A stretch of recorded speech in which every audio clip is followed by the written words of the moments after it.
Eu estava prestando atenção aqui ao vídeo, né, onde Edir Macedo falava acerca da questão do aborto, e ele dizia é uma questão de inteligência.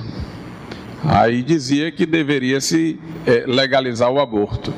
Eu é que colocaria para ele uma questão de inteligência.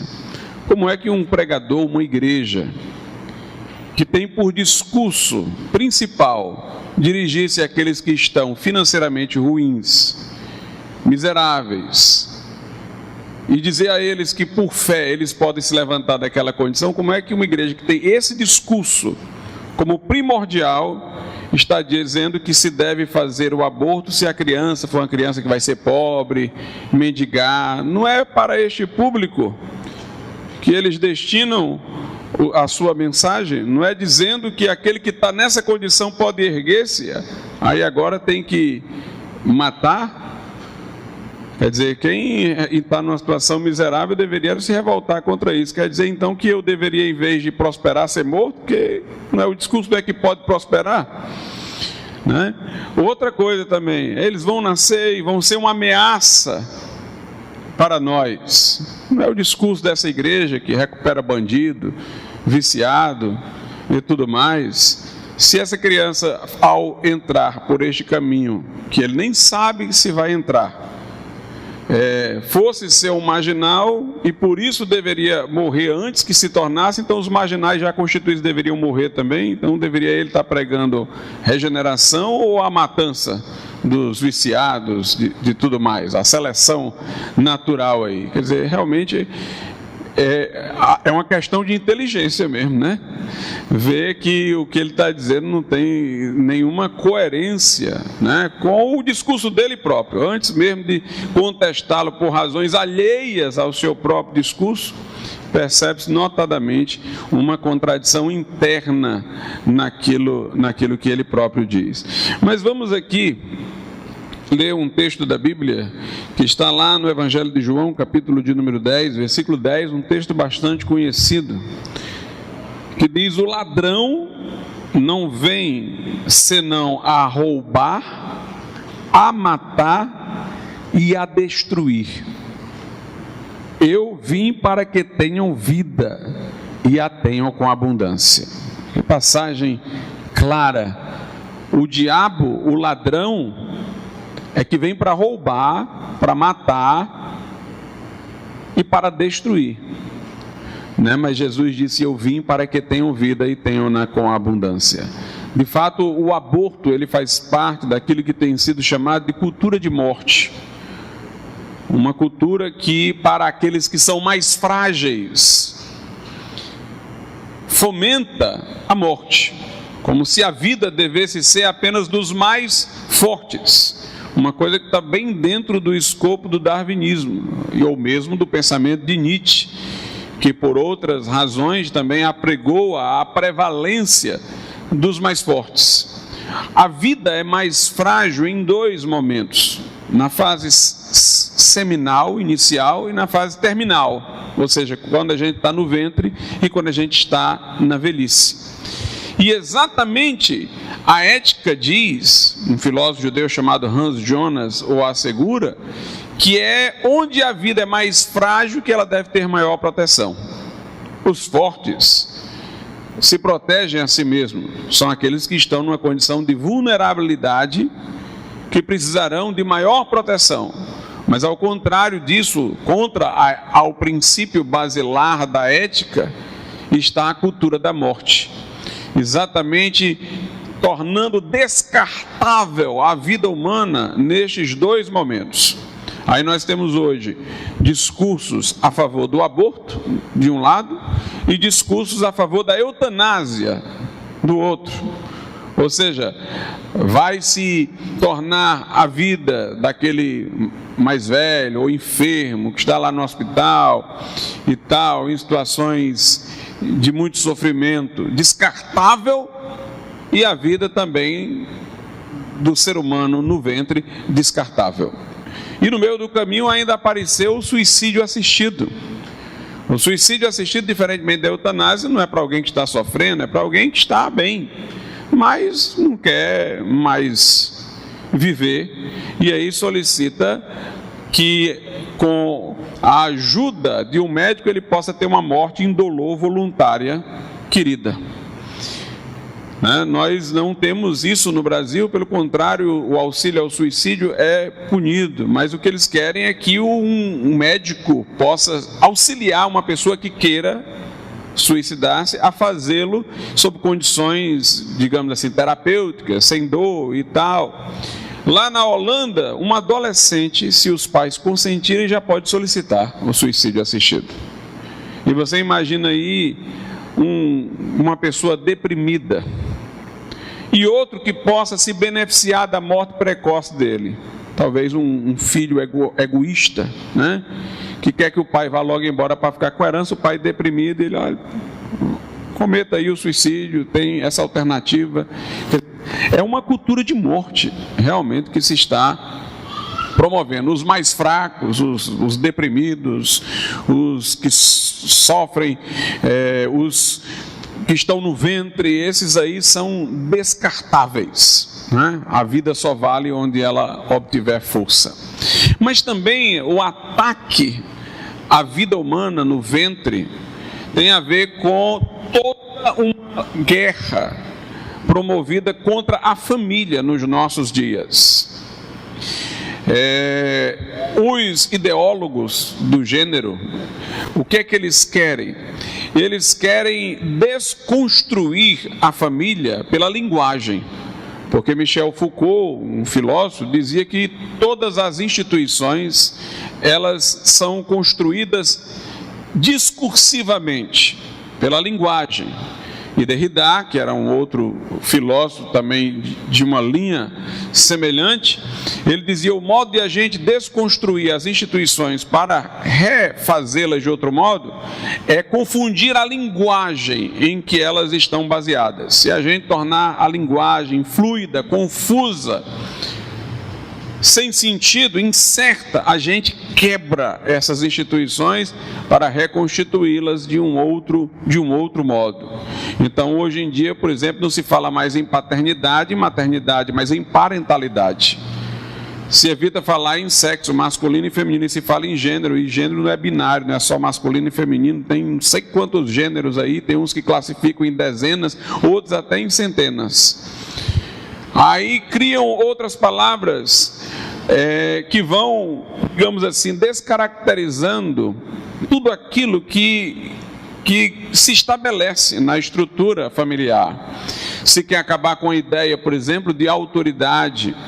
Quando houve a Revolução Russa, quiseram lá destruir a família, porque era isso que o Engels dizia no seu livro sobre a origem da família, da propriedade. Ele dizia que o sistema de dominação começava dentro da família. De acordo com ele, uma posição equivocada, sem fundamentação histórica. Ele próprio dizia que não haveria como se averiguar isso na história. Ele dizia que no começo as pessoas viviam num estado de promiscuidade, você só sabia quem era a mãe, não sabia quem era o pai de uma criança que ia nascer. Então era um sistema de matriarcado.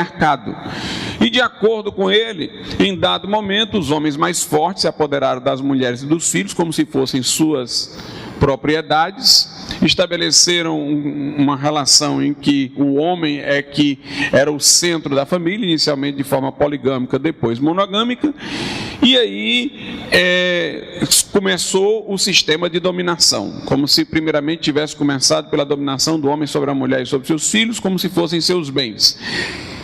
De acordo com Engels, portanto, era preciso destruir este modelo familiar, e achava ele que, inclusive, com o comunismo voltaria o estado de promiscuidade e voltaria, no final, o sistema de matriarcado como ele lá imaginava. Mas aí, quando houve a Revolução Russa, eles fizeram leis para facilitar e ampliar o divórcio, legalizaram o aborto, né? A ideia do governo soviético era exatamente começar esse processo de desconstrução da família, como uma forma de libertar o povo da dominação que ela impunha, porque trazia a ideia de autoridade paterna acima de tudo. No final das contas, viram que não dava certo. Na hora que foram aplicar a teoria de Marx à realidade, o problema foi grande. Uma mãe abortava o primeiro filho, abortava o segundo, abortava o terceiro, quando tinha o quarto ela não tinha mais afeição, porque ela passara a ter, pelos abortos anteriores, uma visão de descartabilidade da vida humana. Ela perdia o valor do filho. Quando ela resolvia então ter, ela perdia a relação de afeto. E aí começou a haver uma série de problemas psíquicos nos filhos. Os divórcios acontecendo frequentemente desestabilizaram. Eles viram que a União Soviética iria desequilibrar-se, ia ser uma desvantagem para a Revolução continuar aquele processo de desmantelamento da família. E então resolveram reverter. Eles resolveram diminuir as hipóteses de divórcio. O divórcio ficou muito menos possível na União Soviética do que nos países ocidentais. E resolveram também impedir o aborto. Durante um certo tempo, no governo de Stalin, o aborto foi proibido. Aí, mais adiante, voltou novamente. Quer dizer, eles próprios viram que aquilo ali seria uma tragédia para eles. Mas o discurso continuou. Na escola de Frankfurt, Mayer dizia que a autoridade tinha que ser demolida, e a autoridade era aprendida na família. Ele dizia: nós vencemos o homem culto com argumentos e tal, mostrando a falência de todo esse modo de vida, de toda essa cultura conservadora, mas as pessoas comuns não acompanham os nossos argumentos e recebem sua instrução dos pais. E elas seguem a orientação dos pais. Então nós temos que, para as pessoas comuns que não estão habilitadas a ouvir o nosso discurso e se convencer, nós temos que destruir a autoridade paterna. Nós vemos hoje uma lei que procura retirar dos pais o poder disciplinar sobre os filhos. Então a gente vê tudo isso aí entrando na própria estrutura da sociedade. E aí o que é que eles fazem hoje? Hoje eles querem tornar o conceito de família um conceito tão fluido que ninguém sabe mais o que é. Então, família pode ser constituída por uma união de homem e mulher, de homem com homem, de mulher com mulher, de um homem com várias mulheres, o poliamor, como alguns têm defendido aí. E aí o conceito de família se elasticiza, passa a ser definido pelo afeto e não pela união fecunda entre pessoas de sexo diferente que podem entrar numa relação de complementaridade por conta de sua diversidade. Eles negam o sexo biológico, defendendo apenas a ideia de gênero. E o que é que acontece? A família, ela amplia o seu conceito para constituir muitas coisas e ao mesmo tempo atrofia, porque exclui os filhos.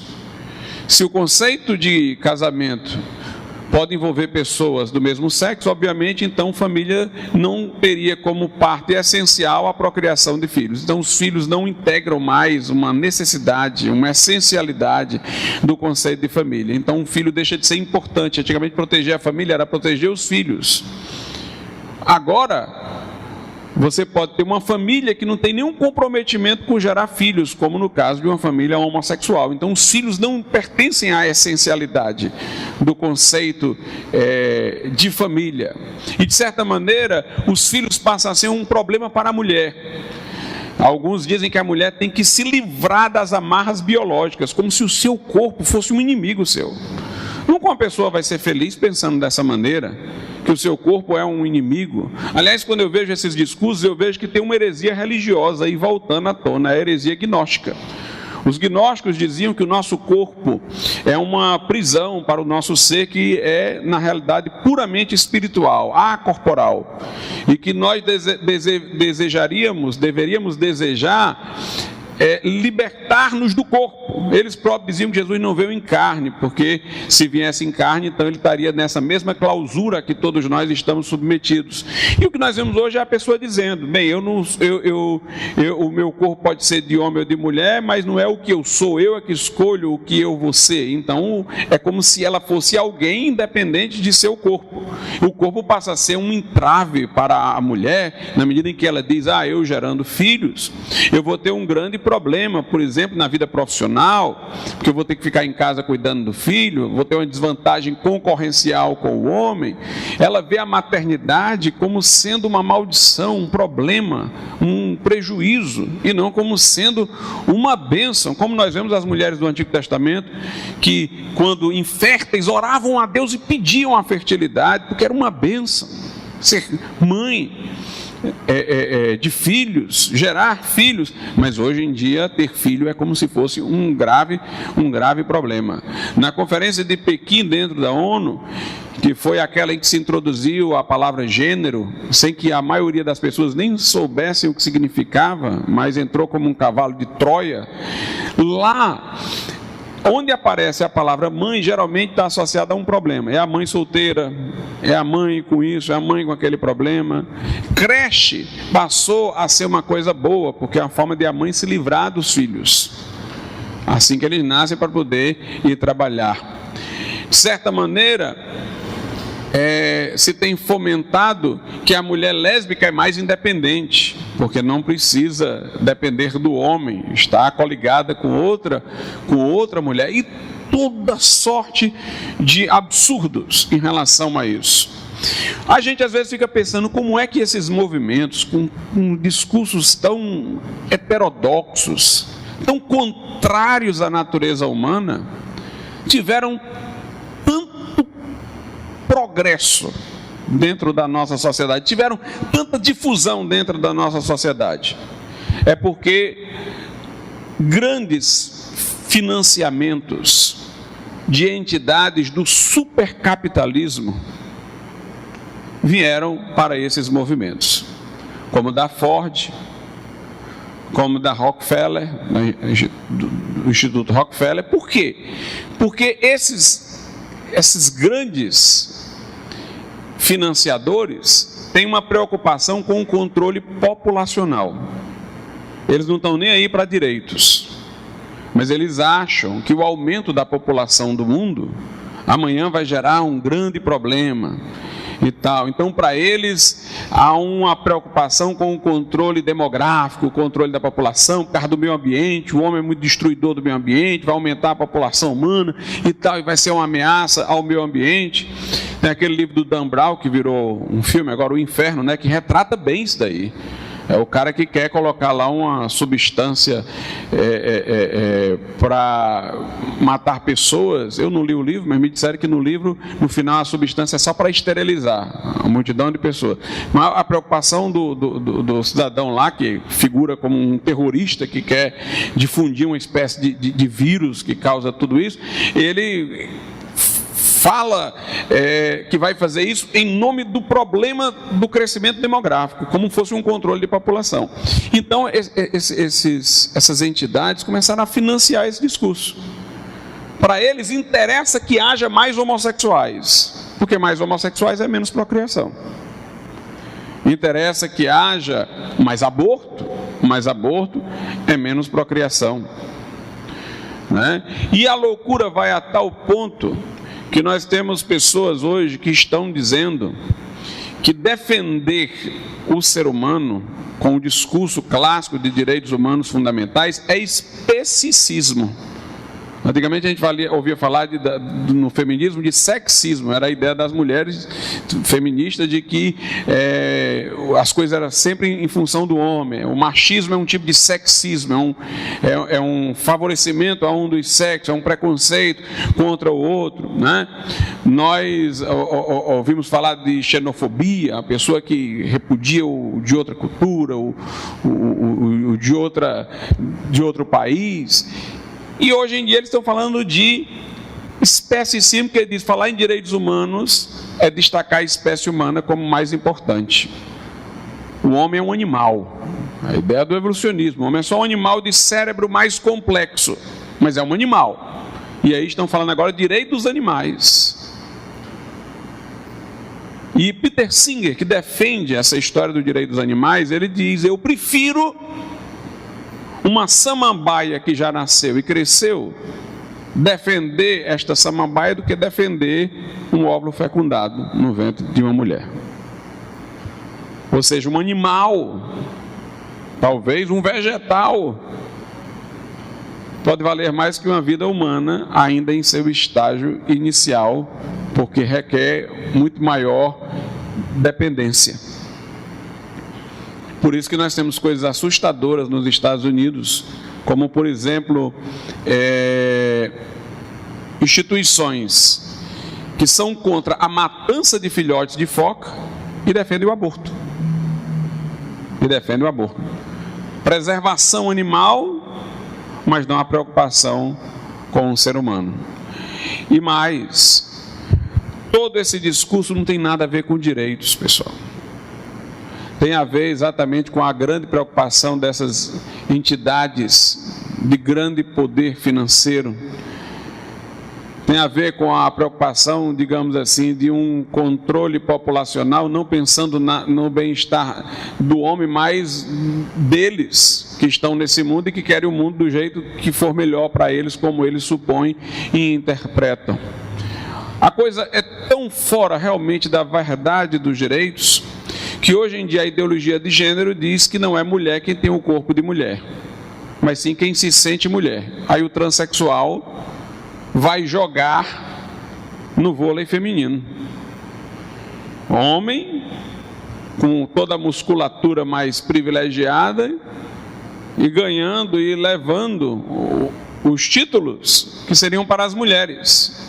A ideologia de gênero nega a existência de uma mulher biológica, porque diz que mulher é uma identificação que a pessoa se dá. Um homem pode ser mulher e uma mulher pode ser homem. Então, onde é que está o direito das mulheres aí? Que preocupação de defesa com as mulheres existe nisso daí? Nenhuma. As feministas são a favor do aborto no Ocidente e são contra o aborto no Oriente. Sabe por quê? Porque lá para o lado da Índia, por ali, o aborto é seletivo. Eles fazem o aborto só quando vai ser uma mulher. Faz um exame para saber se é homem ou se é mulher. Se for homem, nasce. Se for mulher, faz aborto, porque eles querem filhos homens. Acho que, pela cultura, filhos homens são uma vantagem, filhas mulheres não. Então o aborto é seletivo. Aí lá elas são contra o aborto, porque é seletivo. E aqui são a favor do aborto, do lado ocidental. Então não tem preocupação com o ser humano. É uma política de interesses que são cambiantes aqui e acolá, nenhuma preocupação verdadeira com a dignidade do ser humano. Alguns falam assim, bem, nós defendemos a eutanásia porque a pessoa está sofrendo, é melhor antecipar logo a morte dela, se ela tiver em estado de muito sofrimento e tal, para ela ter uma morte digna. Não existe morte digna. A morte é o desaparecimento do ser. Não sobrou nada falando de dignidade. O que nós falamos é que a pessoa tem dignidade apesar do sofrimento. E por essa dignidade nós devemos fazer tudo para mantê-la viva e cobri-la de amor enquanto sofre, amenizando a sua dor. Como diz a Bíblia, é na angústia que nasce o irmão.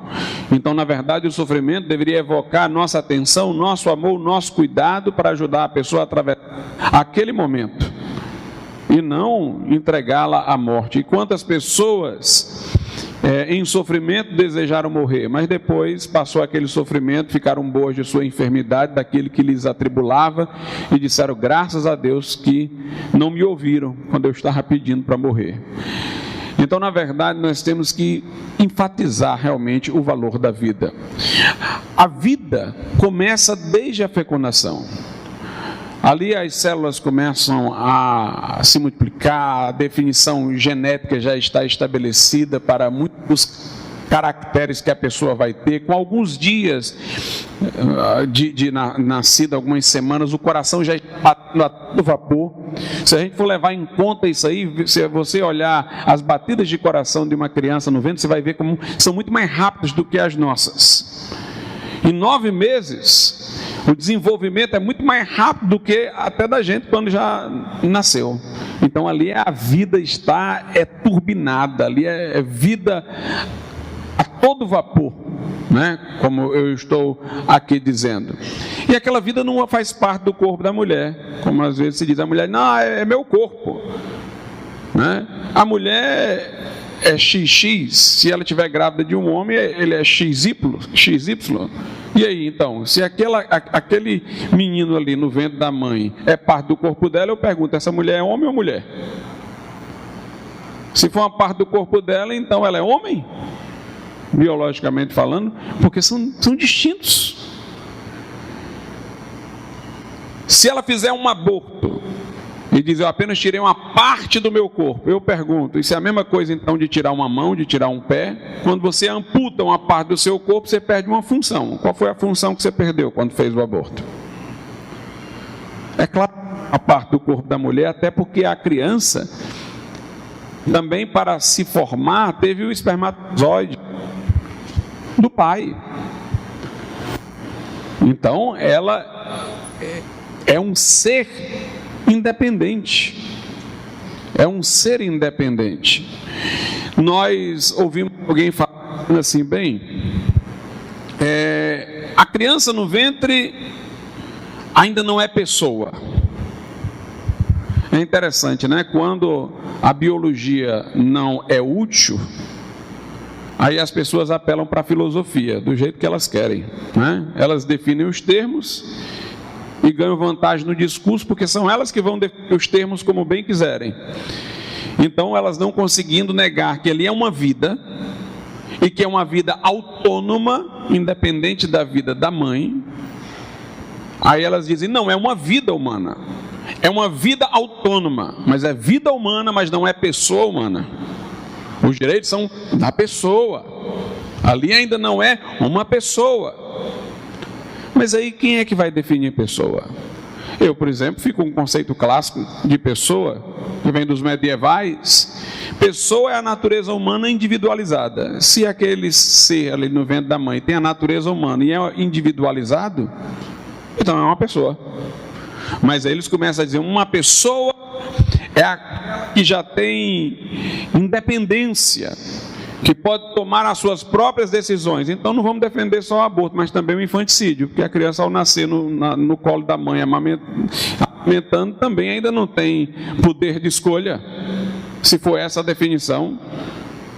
Vamos continuar matando pós-nascimento.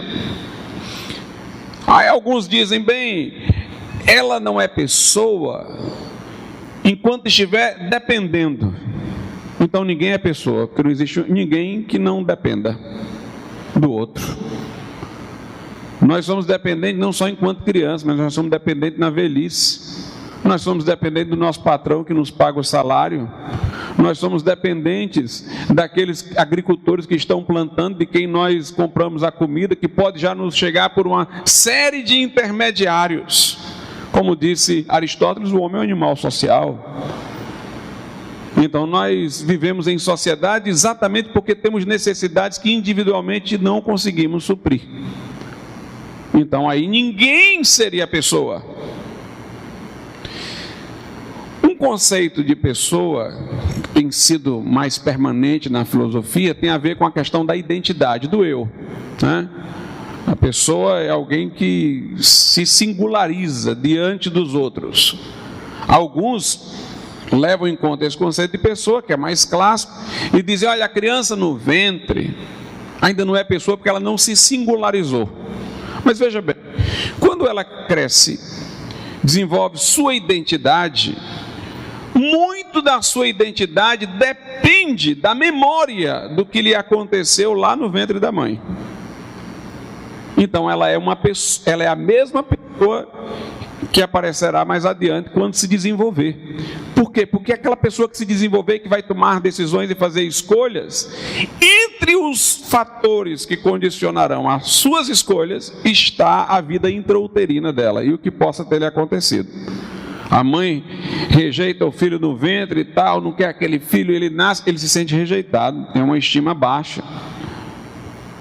Então, muito do que vai formar a nossa identidade depende dali. Nós temos uma memória no inconsciente daquilo que nos acontece na vida intrauterina.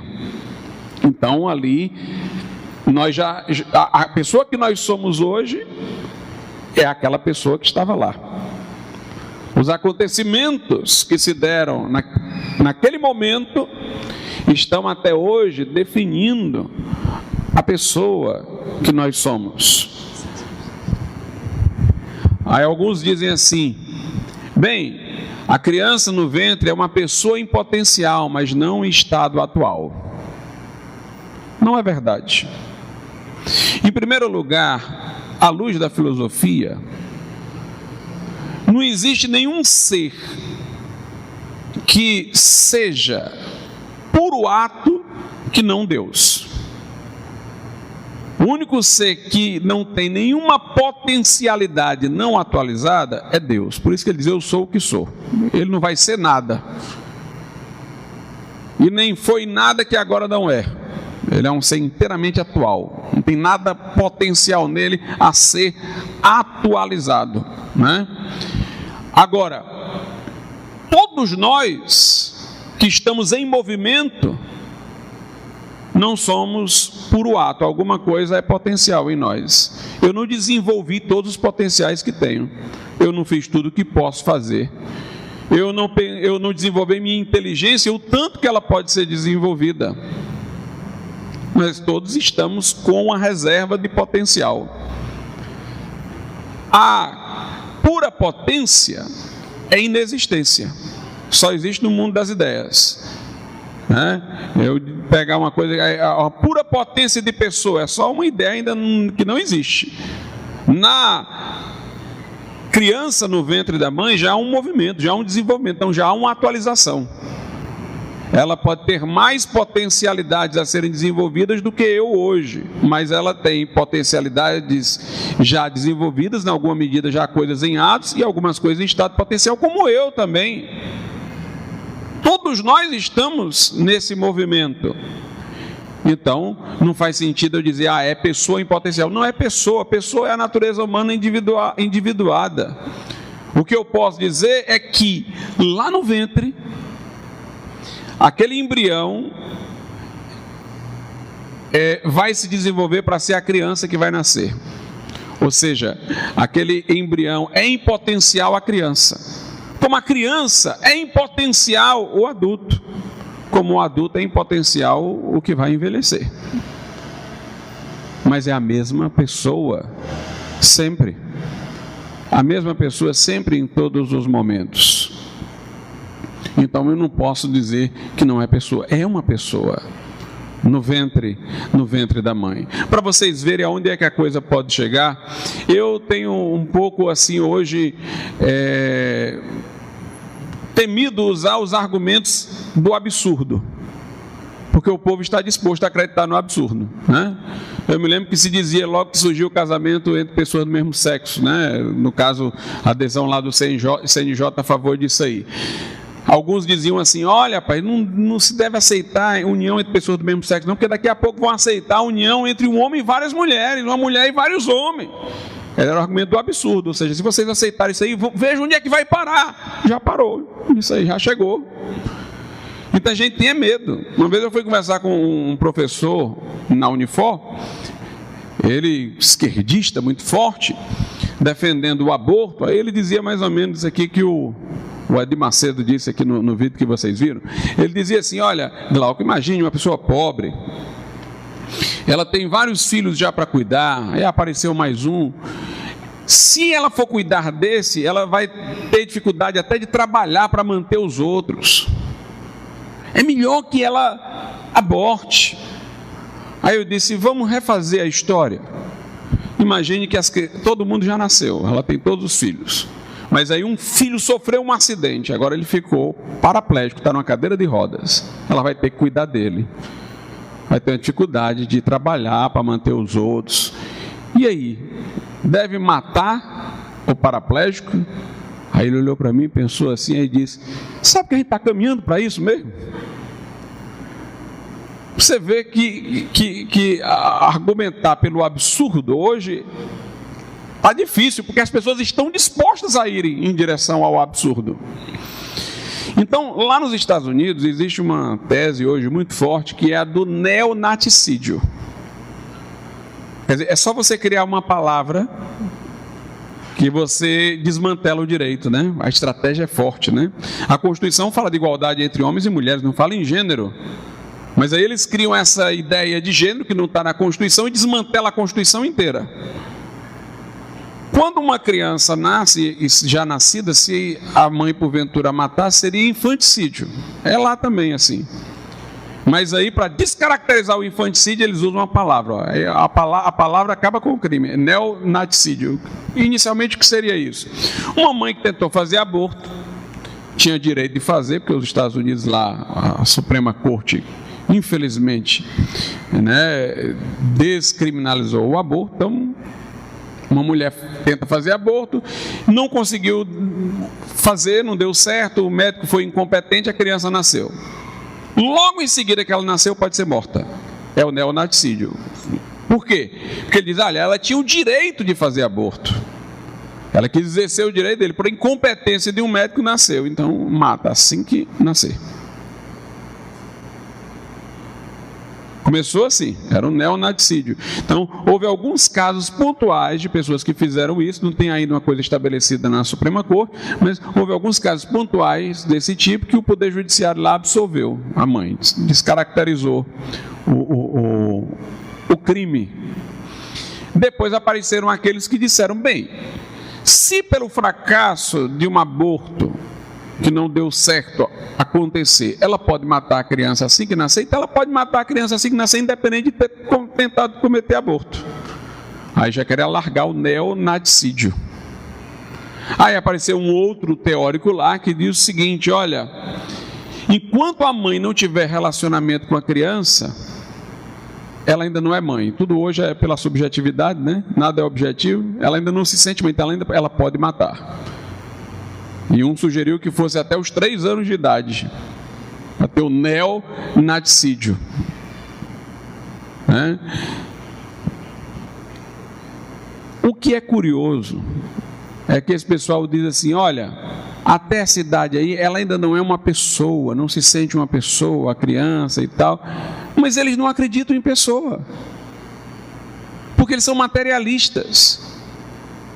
O materialista não acredita numa identidade pessoal. Para ele é uma ilusão. Quando a gente se sente um eu, é uma ilusão, porque a gente é apenas matéria organizada, não existe um ser espiritual, não existe uma identidade. Né? Os filósofos da desconstrução também não acreditam no eu. O eu é uma construção, não existe personalidade, é uma construção linguística. Os materialistas dizem é uma ilusão. O Richard Dawkins diz que os memes são coisas de imitação que passam de cérebro para cérebro, como se fosse o gene, o que o gene é para o corpo, os memes são para os cérebros. Aí ele diz, e o principal meme, o mais bem sucedido meme, é a ilusão de que existe um eu. Porque nós não somos um eu, uma identidade, uma pessoa. Então como é que esse pessoal vai querer dizer quando é que surge pessoas, se o pensamento deles nem dá ocasião a que tenha um conceito verdadeiro de pessoa? A pessoa é uma ilusão que a pessoa passa a ter em determinado momento de que ela é um eu, porque não existe isso. É uma construção linguística, dizem os da área sociais. É uma ilusão do cérebro, dizem os da linha das ciências naturais, numa perspectiva materialista, e vão falar de pessoa. Mas veja onde é que chega, né? Quer dizer, do aborto, o infanticídio. Se você prestar atenção, é uma cultura de morte. Né? Pode cometer aborto, pode matar o filho, pode mandar encerrar o tratamento para o familiar lá que está sofrendo. Lá na Holanda, quando as pessoas chegam a certa idade, elas migram da Holanda, os velhos, com medo dos filhos. Se eu for para o hospital, não tiver poder de decisão, o médico consulta o familiar lá diz, olha, para o tratamento, deixa eu morrer. Eles vão embora. Quer dizer, não tem mais nem a questão de honrar os pais, honrar os mais velhos. Não tem mais a questão de se preocupar com a criança. É uma sociedade doente. É uma sociedade em que os mais fortes sobrevivem e os mais fracos são eliminados. E que quem pode decidir ou escapar, sobrevive. Quem não pode decidir, fica à mercê da vontade daqueles que vão decidir. E o que é que a Bíblia diz sobre isso? Foi mencionado aqui um texto aí dos Salmos, né, que Davi diz que Deus via a sua substância ainda informe, né? E note que ele usa a linguagem bem pessoal, né? Tu viste a minha substância. Tem um eu aí que tinha substância. Minha substância ainda informe. No teu livro foi escrito todos os meus dias, né? Ele fala pessoalmente, ou seja, eu era alguém ali e tu estavas enxergando na minha formação. Lá em Gênesis, a Bíblia diz, por exemplo, o seguinte, no capítulo número 25, versículo 23: e o Senhor lhes disse: 2 nações há no teu ventre, e 2 povos se dividirão das tuas entranhas, e um povo será mais forte do que o outro povo, e o maior servirá ao menor. Então aqui é mencionado sobre Jacó e Esaú, e dito que no ventre de Rebeca, onde estavam Jacó e Esaú, estavam 2 povos. Note como Deus não apenas via pessoas, Deus via até os povos que dessas pessoas iriam surgir. Quando Jacó sai do ventre, né, de sua mãe, ele segura lá o pé do irmão, né, segura o calcanhar do irmão e recebe o nome de Jacó por causa disso, ou seja, por causa do modo como ele estava saindo do ventre. Aquilo ali defende o seu nome, que é exatamente a identificação da sua personalidade. Pela forma como ele saiu do ventre, agarrado no calcanhar do irmão. Aí Jacó quer dizer usurpador, que ele já queria tomar o lugar do irmão, né? Já recebe esse nome ali. Nós vemos, por exemplo, em Isaías, Deus estabelecendo, ele está até falando sobre a nação de Israel, não está nem falando sobre a geração de filhos, mas ele estabelece um princípio. Isaías capítulo de número 66, verso 8, né? Quem jamais ouviu tal coisa, quem viu coisas semelhantes? Poder-se-ia fazer uma terra num só dia, a restauração de Israel, que Deus num só dia, por decisão da ONU, uma profecia já cumprida, nasceria uma nação de uma só vez, mas Sião esteve de parto e já deu à luz seus filhos. Olha o versículo 9: abriria eu a madre e não geraria, diz o Senhor, geraria eu e não faria nascer, diz o teu Deus. Então ele está dizendo, eu que sou um Deus, que abro a madre, que dou a fertilidade, não vou fazer gerar? Eu que faço gerar, vou impedir de nascer? Em Jeremias, aí bem pertinho, já no livro do profeta Jeremias, capítulo 1, versículo 5. Antes que te formasse no ventre, te conheci. Aqui ainda não tem nada a ver com a questão de enxergar a criança no ventre da mãe. Aqui é a presciência de Deus, né? Ele está querendo dizer que antes de formar ele já conhecia, que é presciente. Mas a continuação é que é importante. Ó. E antes que saísse da madre, que então Deus já o está contemplando no ventre, antes que saísse da madre, te santifiquei as nações e te dei por profeta. Quer dizer, tu já era um profeta antes de sair da madre, no ventre. Já era santificado, separado para ser um profeta. E a gente vê como Deus reconhece-nos como pessoas já no ventre de nossas mães. Lá no Novo Testamento, Evangelho de Lucas, capítulo de número 1, versículo 15, fala acerca de João Batista, porque será grande diante do Senhor, e não beberá vinho, nem bebida forte, e será cheio do Espírito Santo já desde o ventre da sua mãe. Se João Batista no ventre da mãe não era pessoa, como é que ficou cheio do Espírito Santo no ventre da mãe? Mais adiante, vamos encontrar onde isso aqui se cumpriu. Foi quando Isabel foi visitar Maria. Isabel com João Batista no seu ventre, Maria com Jesus no seu ventre. Quando Isabel chega lá, aí João Batista no ventre de Isabel sente a presença de Jesus no ventre de Maria. Veja o que aconteceu, versículo 41. E aconteceu que, ao ouvir Isabel a saudação de Maria, a criancinha saltou no seu ventre, e Isabel foi cheia do Espírito Santo. A criança saltou no ventre, sentiu a presença do Senhor. né? E o Espírito Santo encheu tanto Isabel como João Batista, ali no ventre da mãe. Lá em Gálatas, capítulo de número 1, versículo de número 15. Mas quando aprouve a Deus, que desde o ventre de minha mãe me separou e me chamou pela sua graça. O Paulo diz que aprouve a Deus separá-lo e chamá-lo para o apostolado desde o ventre da sua mãe.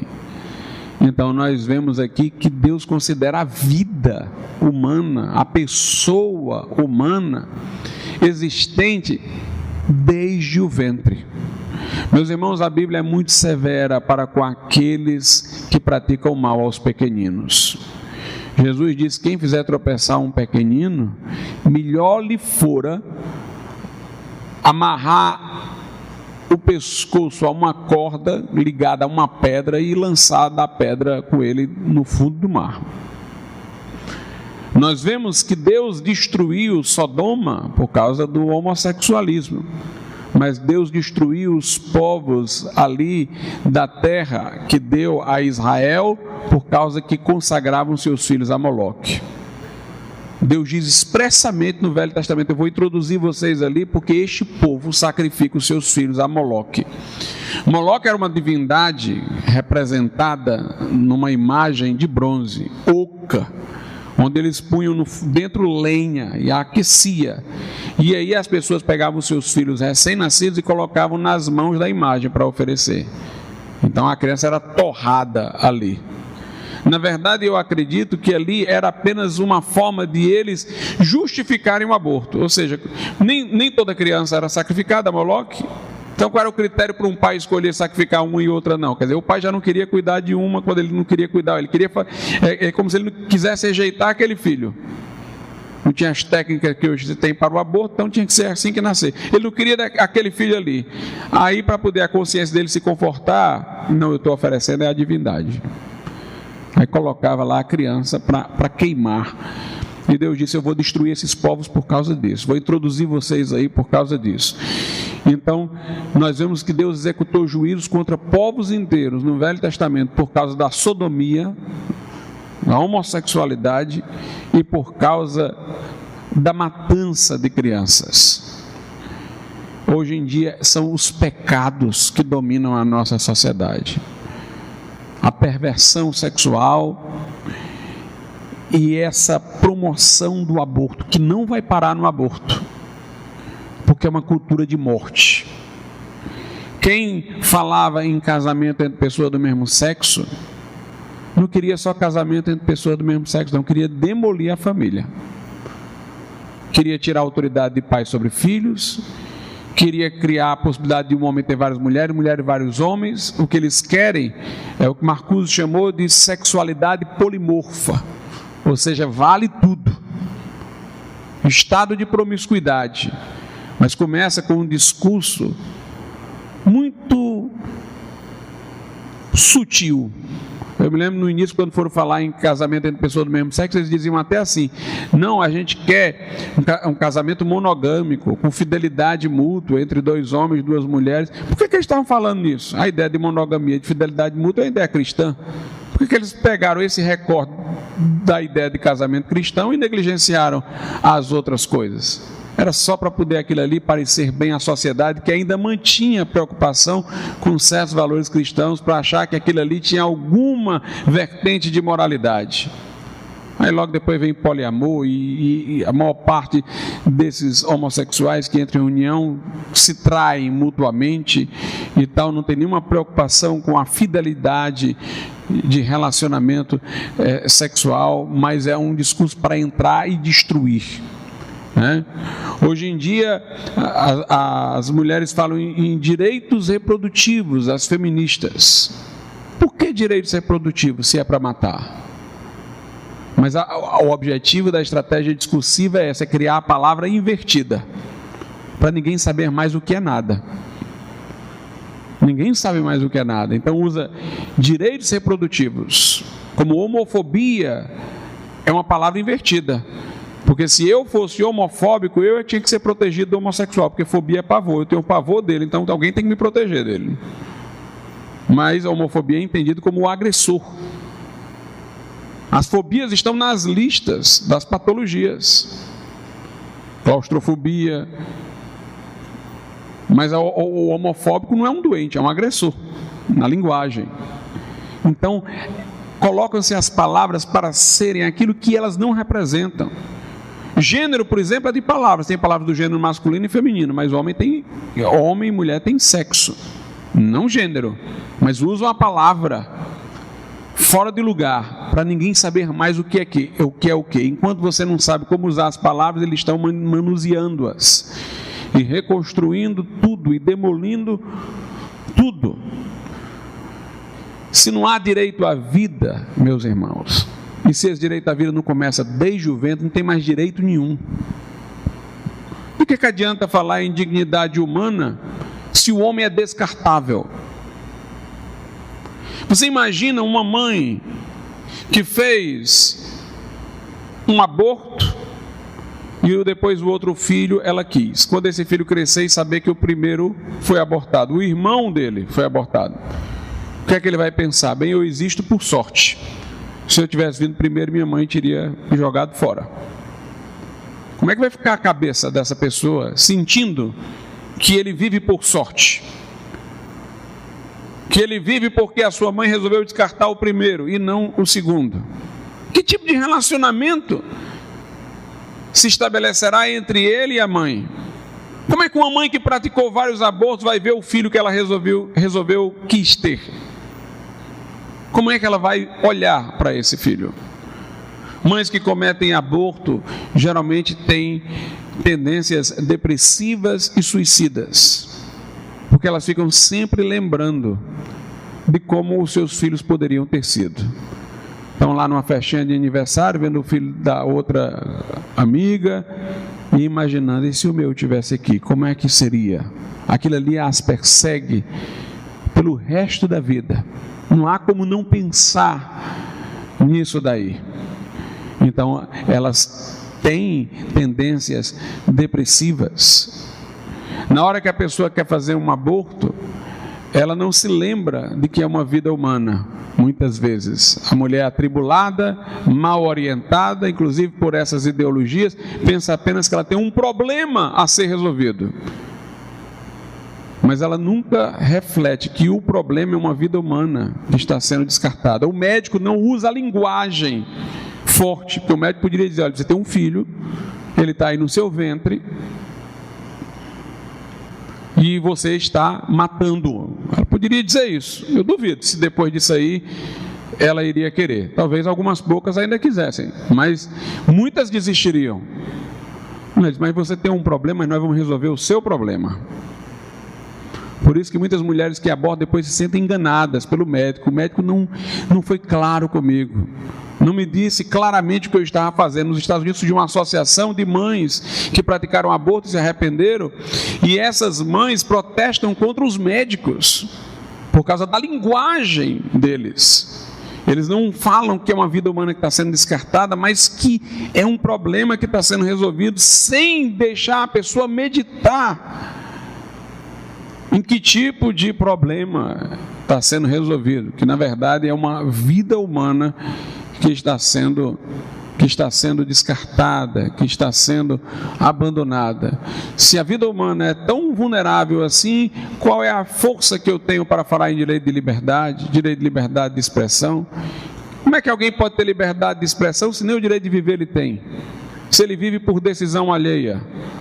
Ora, se ele vive por decisão alheia, ele pode ter liberdade de expressão ou não por decisão alheia. E no final das contas, o Estado é que vai terminar reivindicando essa decisão. De quem tem, de quem não tem, de quem pode, de quem não pode. Então, legalizar o aborto, descriminalizar o aborto, é abalar o fundamento de todos os direitos humanos, é estabelecer a cultura da morte, é estabelecer a prevalência dos mais fortes, é acabar com a maternidade, é acabar com o amor pelas crianças. Não é à toa que está surgindo hoje a pedofilia como uma coisa que possa ser legalizada. Nos Estados Unidos tem a NAMBLA, uma associação lá que defende a pedofilia, que diz que a criança, ela, ao ser abusada, como a gente diz, na verdade está sendo iniciada na sexualidade. E o lema deles, e é um professor universitário que lidera esse negócio, o lema deles é: faça sexo aos 8 anos antes que seja tarde demais. Porque não se tem mais o apreço pela inocência, o apreço pela criança, o apreço pela família, o apreço pela paternidade. Meus irmãos, nós não estamos num problema simples, não. Nós estamos no maior desafio que qualquer geração já enfrentou em sua época. Nós estamos diante da maior guerra cultural e espiritual que nós poderíamos imaginar. E cabe-nos defender a vida. Jesus disse: o diabo, o ladrão, ele vem para roubar, matar e destruir, ele vem para acabar com tudo. Ele vem para acabar com a família. Ele vem para fazer o filho não honrar mais pai e mãe, para marido e mulher não serem mais fiéis um ao outro, para pais matarem seus próprios filhos e filhos matarem seus próprios pais. Ele vem para promover a pedofilia, ele vem para destruir. Mas Jesus disse: eu vim para que tenham vida e vida com abundância. Jesus não veio para subtrair a vida, ele veio para acrescentar vida. Vida e vida com abundância. Então, defender o Evangelho é defender o direito à vida.